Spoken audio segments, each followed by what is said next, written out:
Se nós considerarmos a pergunta, preciso me casar primeiro para depois me batizar, é o que é pedido em muitas igrejas aí. E a resposta você vai ter no finalzinho desse vídeo. Eu quero que você me acompanhe até o finalzinho e se inscreva no canal, deixe o seu like e compartilhe o vídeo, caso você goste desse vídeo.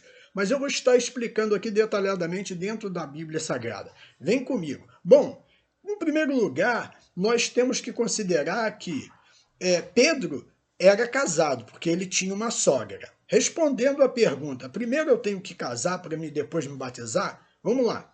Em Atos dos Apóstolos, capítulo 2, versículo 37, quando Pedro faz o discurso depois de ter do Pentecoste, 3.000 almas se convertem e Pedro não pergunta se eles são casados, se eles são amigados. Não, Pedro diz ali, e cada um de vós seja batizado em nome do Senhor Jesus. Arrependei-vos e convertei-vos, assim diz o Senhor. Então, o recado que Pedro dá para aquelas 3.000 almas, a resposta que ele dá quando eles perguntam, o que faremos, varões e irmãos?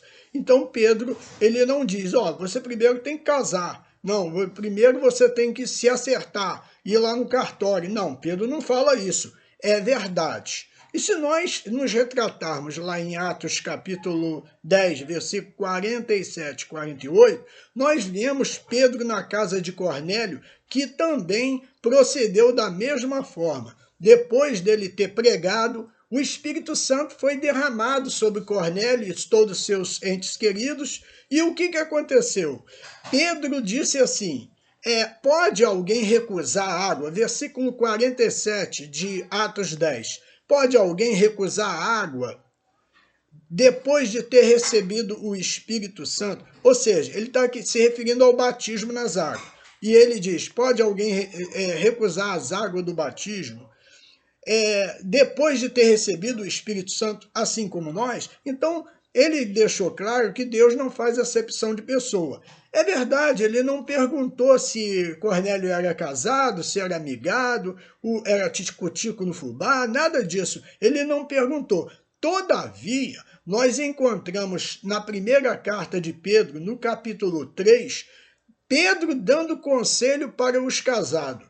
Sem falar que Pedro era casado, porque ele tinha uma sogra. Então, lá no capítulo 3 de 1 Pedro, ele diz assim, semelhantemente, vós, mulheres, sejam submissas aos vossos próprios maridos. E lá no último versículo ele diz assim, maridos, vivei com elas com entendimento, coabitai com elas com entendimento, como sendo elas um vaso mais frágil, como sendo elas co-herdeira da graça da vida, para que não sejam impedidas as vossas orações. E Pedro aconselhava os casados. Então, respondendo à pergunta, eu preciso primeiro me casar para depois me batizar? Olha só, em primeiro lugar, quando em Israel aconteceu o tempo de Jesus e o tempo dos apóstolos, naquele tempo ali, nós também não podemos descartar a realidade que havia em relação ao casamento. O próprio Jesus, ele foi a um casamento, João capítulo 2, ele transforma a água ali em vinho. Esse casamento, de acordo com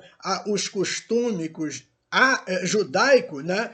Esse casamento era feito diante de duas testemunhas, ao ar livre, e esse casamento, esse documento era lido em voz alta, e esse documento, que era a Ketubá, ele ficava com a noiva. Esse documento garantia todos os deveres do homem para com ela, e assim era feito o casamento diante de um sacerdote, que realizava o casamento diante dessas duas testemunhas. Como você pode ver, o casamento era uma tradição entre os judeus e jamais seria ignorado. Aí eu pergunto, será que Pedro, por não perguntar a Cornélio, por não perguntar às 3.000 multidões que se convertiam se eles eram casados ou não, será que Pedro estava ignorando a questão da tradição judaica do casamento?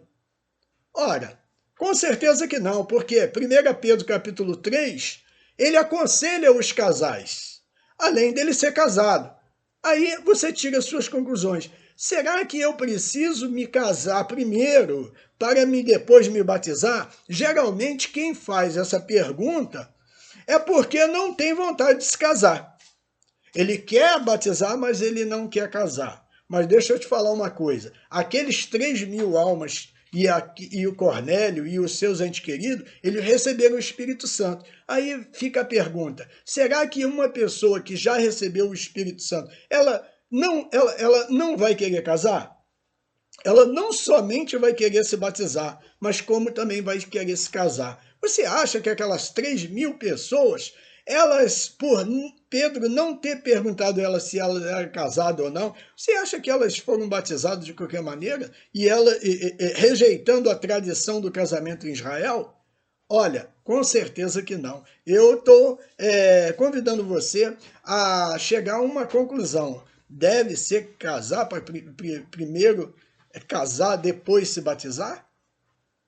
Obviamente que hoje nós temos os cartórios, assim como Israel naquele tempo havia a tradição judaica do casamento, né? E Pedro claramente não nos mostra aí que ele tenha rejeitado, que ele tenha ignorado, porque ele mesmo aconselha lá as mulheres a serem submissas aos seus maridos, a viver com entendimento, enfim. Então você percebe que ele não ignorou o casamento. E a resposta, então, é sim. Você deve sim procurar acertar. Aliás, para o batismo, ele requer que se creia, que se arrependa, que abandone uma velha vida e automaticamente, se você vai mesmo se batizar, obviamente você vai se casar.